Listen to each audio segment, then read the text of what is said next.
Au sommaire de cette édition, Assemblée générale de Ecobank Côte d'Ivoire à Abidjan. La filiale ivoirienne réalise un résultat net de 30 milliards de francs CFA pour l'année 2020. Les données à caractère personnel au cœur de la première édition du Forum des droits des affaires d'Abidjan. Les détails dans cette édition. Bienvenue à toutes et à tous. Ouvrons ce journal en parlant du secteur bancaire. La filiale ivoirienne de Ecobank, la banque panafricaine, était en assemblée générale ce jeudi à Abidjan.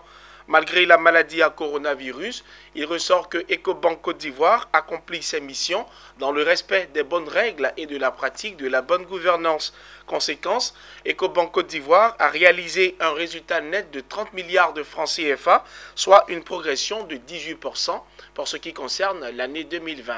Ce jeudi, au Radisson Blu Hotel d'Abidjan, l'Assemblée générale extraordinaire et ordinaire de Ecobank Côte d'Ivoire s'est tenue en simultané en présentiel et en digital compte tenu du contexte sanitaire que traverse le monde. Cette assemblée générale s'est tenue dans le strict respect des mesures barrières. Il ressort de l'assemblée générale que Ecobank Côte d'Ivoire, filiale du groupe Ecobank, a réalisé au terme de l'exercice 2020 un produit net bancaire de 87 milliards de francs CFA, soit une progression de 4%, un résultat net de 30 milliards de francs CFA, soit une progression de 18% et un total bilan de 1602 milliards de francs CFA, soit une progression de 7%.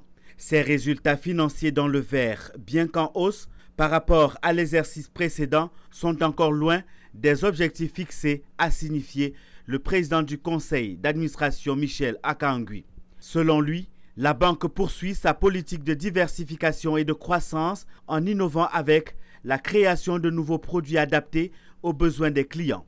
Parlant des chiffres clés, il est à noter que la banque continue de réaliser depuis 11 ans des résultats positifs. Une assemblée qui était dédiée à l'approbation des comptes de l'exercice 2020, à l'approbation de la distribution de dividendes aux actionnaires et à quelques points de formalité relatives à la modification des statuts.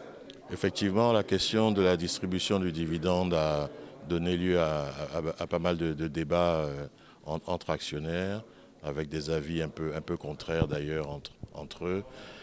Le sujet était de savoir jusqu'où est-ce qu'il faut aller en termes de consolidation des fonds propres par rapport aux périodes très incertaines qui nous attendent.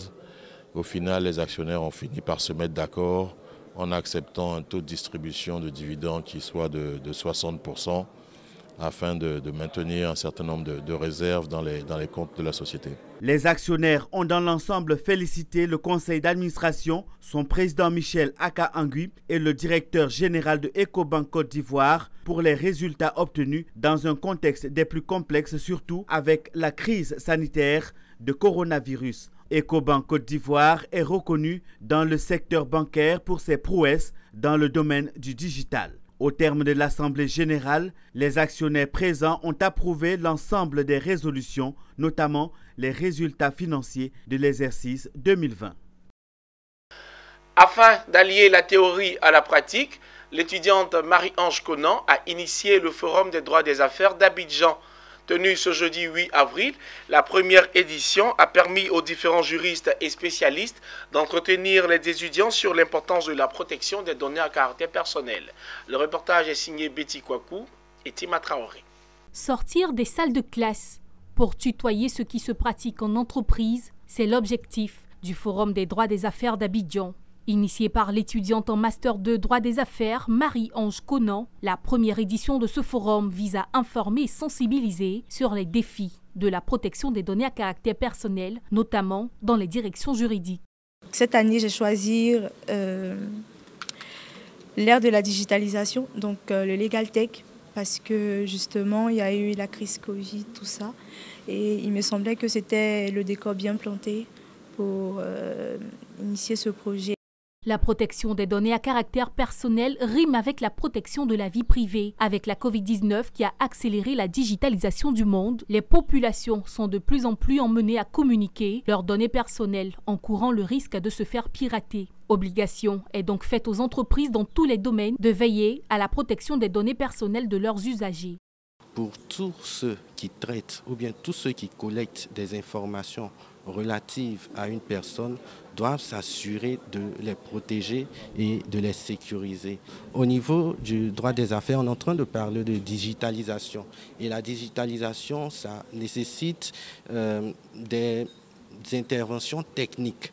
Et les interventions techniques doivent réellement être préparées parce qu'il y a ce qu'on appelle le privacy by design qui veut qu'on puisse prendre en compte la protection des données personnelles avant de développer une technologie ou bien une application. Le Forum des droits des affaires d'Abidjan est l'initiative de Marie-Ange Conan, étudiante en master 2 droit des affaires à l'université Mondiapolis de Casablanca. Selon l'Organisation mondiale de la santé, les accidents de la circulation routière font chaque année plus de 1,2 million de morts contre 50 millions de blessés dans le monde. La Côte d'Ivoire n'échappe pas à ce mal avec les cas graves d'accidents de route enregistrés récemment. Face à cette situation alarmante, le ministre des Transports Amadou Koné, en collaboration avec plusieurs ministères, prend le taureau par les cornes en renforçant les actions de la Commission nationale de la sécurité routière mise en place depuis 2018. Au titre de ces actions, l'annonce d'une vaste opération de contrôle et de sanctions systématiques sur une période d'1 mois, des conduites sans visite technique, d'excès de vitesse, des personnes détentrices de faux documents de transport.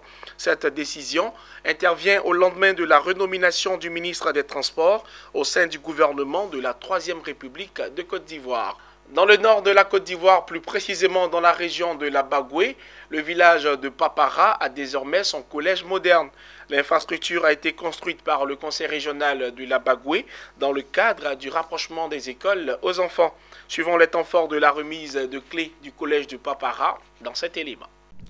Le conseil régional de la Bagoué, avec à sa tête Siama Bamba, toujours au service de sa population afin de les soulager, vient d'offrir un collège et une ambulance médicalisée aux populations de Papara. L'objectif est de rapprocher le lieu d'apprentissage aux apprenants afin d'éviter les problèmes de tuteurs et de grossesse en milieu scolaire. Depuis 2013, il faut le souligner, le conseil régional de la Bagoué a jugé opportun d'investir dans l'éducation et cela se concrétise par la construction et la réhabilitation de salles de classe, de bureaux du primaire au secondaire, des logements d'enseignants, des cantines scolaires et des tables-bancs. Aujourd'hui, il remet les clés de ce nouveau collège pour le bonheur des apprenants. Ce collège réunira en son sein les enfants de 12 villages. Ce collège qui va réduire la distance entre les enfants. Papara, les enfants de Papara ont été beaucoup éprouvés par l'absence de cet édifice. Et aujourd'hui, si nous avons un édifice pareil qui va permettre aux enfants de Papara d'étudier à Papara ici, cela va les éviter vraiment à parcourir 24 km. À Papara. Donc ça aussi, nous avons suivi le dossier, ça a été fait. Nous ne serons jamais assez remercier le président de la République pour la confiance qu'il place en la Bagoué. Témoin de la remise de clés du collège moderne de Papara, le ministre Marietou Koné, ministre en charge de l'éducation nationale. Et là, on voit, ils sont tous présents, filles et fils. Je voudrais vous dire merci pour cette union, merci pour cette entente. C'est ça le symbole du développement. Avant l'inauguration du collège moderne de Papara, le conseil régional de la Bagoué a ouvert d'autres infrastructures de développement, des centres de santé, des ambulances médicalisées. Autre activité à inscrire au programme de Siama Bamba, président du conseil régional de la Bagoué, le parrainage de l'apothéose des journées culturelles et sportives des élèves de Débété. Betty Kwaku nous commentait le reportage de Ouattara Daouda, direction Boisflé, où la jeune chambre internationale de cette localité a rendu un vibrant hommage aux anciens membres de cette institution. Diverses activités ont meublé cet hommage. Il s'agit entre autres d'un tournoi de Maracana et d'une conférence axée sur la paix et la cohésion sociale. La journée d'hommage aux aînés de la jeune chambre internationale de Boisflé démarre au stade Koblata. Le tournoi de Maracana est doté du trophée du feu sénateur Sossi Kamel Abbas. La finale oppose l'équipe du Maracana Club de Boisflé à celle de Maracana Club des Amis de Boisflé. Les tirs au but permettent au Maracana Club de Boisflé de s'imposer sur le score de 3-2. À côté du sport, l'hommage a également trouvé sens dans l'organisation d'une conférence. Le thème choisi s'articule autour de la réconciliation et de la cohésion sociale, gage d'une paix durable. Dans la soirée, les membres de la JCI se sont retrouvés à la salle de la préfecture de Bois-Flé. Ici, l'heure est au divertissement, danse, témoignages, remise de cadeaux. Pour nous, la reconnaissance est une valeur fondamentale et il était important qu'on assiste à cette activité pour nous associer à l'OLM de Bois-Flé. Permet de pouvoir honorer nos aînés qui ont créé cette organisation et qui nous ont légué comme un héritage que nous devons protéger comme un bébé. L'édition 2021 du tournoi de Maracana et la journée en hommage aux aînés ont été une réussite avec la mobilisation des devanciers. La JCI de Bois-Flé entend revivre ces moments en 2022. Le reportage de Charles Kouakou, commenté par Zainab Dosso, va interrompre cette édition. Merci de nous avoir suivis. Bonne suite de programme sur Business 24 Africa.